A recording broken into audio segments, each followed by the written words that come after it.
Let's continue this very conversation now with Economist Laurie Laird. Laurie, we've just been speaking there about the affordability. Why are we seeing a cumulative increase for most goods in the US, which is now taking a massive toll on consumers there? Yeah, and you got to wonder, Leigh-Ann, what took consumers so long to figure this out? We have had above target inflation. The Federal Reserve, the U.S. Central Bank, targets an inflation rate of 2% a year. And that's similar to most central banks around the world. But since the pandemic, we've seen inflation well above that. And during the pandemic, remember, we had those supply chain snags. Remember, we all wanted computers and we all wanted all those goods to entertain us while we were at home. There was a shortage of the chips to power those things. So the prices of those goods went up astronomically. And then we had the invasion of Ukraine, which elevated energy prices, food prices as well, because things like fertilizer, which comes predominantly from Ukraine, that became hard to get, became expensive. So we had these geopolitical events that affected inflation. But in the US, inflation is still, and in the UK as well, inflation is still well above target. So the level of inflation has come down, and Donald Trump points that out all the time, right? Inflation was very high under Joe Biden. It was at about an annual rate of 9%. Now we're down to just under 3%. That means prices are still rising. They're just rising at a lower rate than they were before, but that Americans are feeling the cumulative effect. And if we look at food prices, which are something that's very emotive, that's up about 30% for most items since 2020. So people really feel that. And it's not like, when you buy food, you go to the supermarket and you buy something week in and week out, things like coffee, things like minced beef, you're going to notice that the price of that increases. You don't replace your computer all that frequently. So the price isn't as emotive. It's not as noticeable as the things that you buy week in and week out.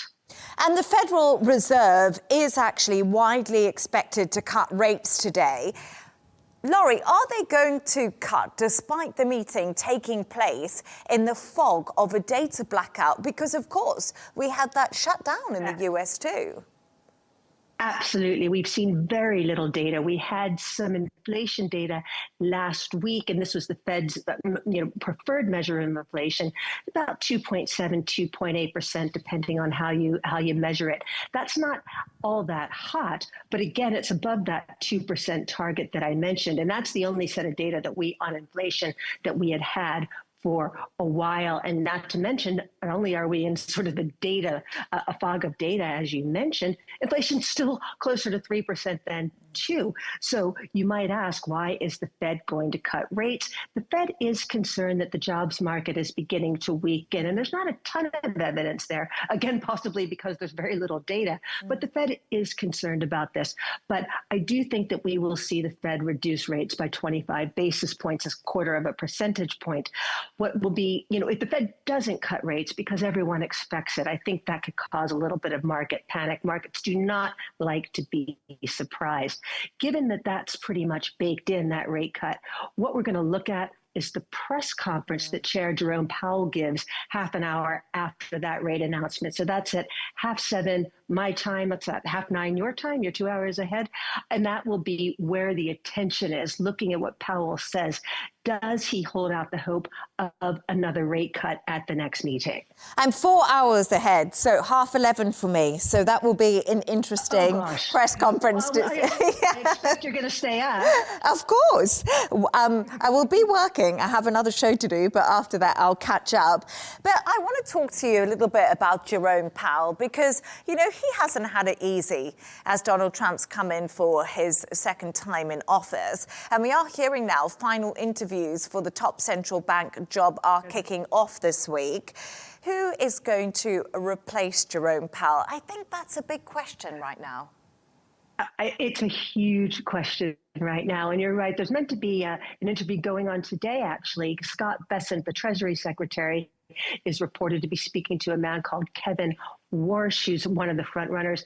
The bookies are putting the shortest odds on a guy called Kevin Hassett. He's now one of he's been in both Donald Trump administrations.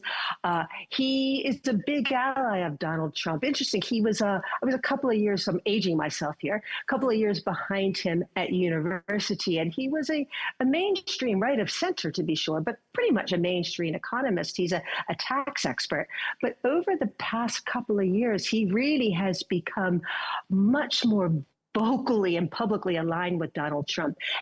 And while he's the front runner, the markets aren't all that sure they want Hassett to be in the chair. They're afraid that he'll be too influenced by Trump. He has certainly spoken a lot about the need for much, much lower interest rates, although over the past couple of days, he's been talking about how the Fed should not be politicized. He's the front runner, but I would guess that there are 3 or 4 other candidates that are being interviewed. And I'd guess that if Hassett were a shoo-in, these interviews wouldn't be happening. The markets would like to see a guy called Christopher Waller, who's already a Fed governor, very sensible, very smart. That would be the market's pick. But I think the other thing to look at, Leigh-Ann, is whether Jerome Powell stays on the board. His term as governor, or as chair, is up early next year, but his term as governor goes on till early 2028. So a lot of people are wondering whether he'll stay as a governor to make sure that Donald Trump doesn't sort of try and engineer a majority of people that will do his bidding. I don't know why, but I predict that this is going to get quite exciting and testing when it comes to that time, because Jerome Powell is quite clear he doesn't want to leave the position, Laurie. So, only time's going to say. For me, this is so exciting, but you know what a boffin I am when it comes to this stuff. But the composition of the Fed, it's interesting for me, a bit geeky, but it's really important because there's a body of evidence worldwide that shows that when a central bank is under political control, that inflation is higher, the cost of living is higher. So even though this is a bit geeky, we all have an interest in it. Yeah, absolutely. And we're talking about the American economy and how it's making people feel in the polls. So absolutely necessary. Laurie Laird, as always, brilliant to have you on. Thank you so much.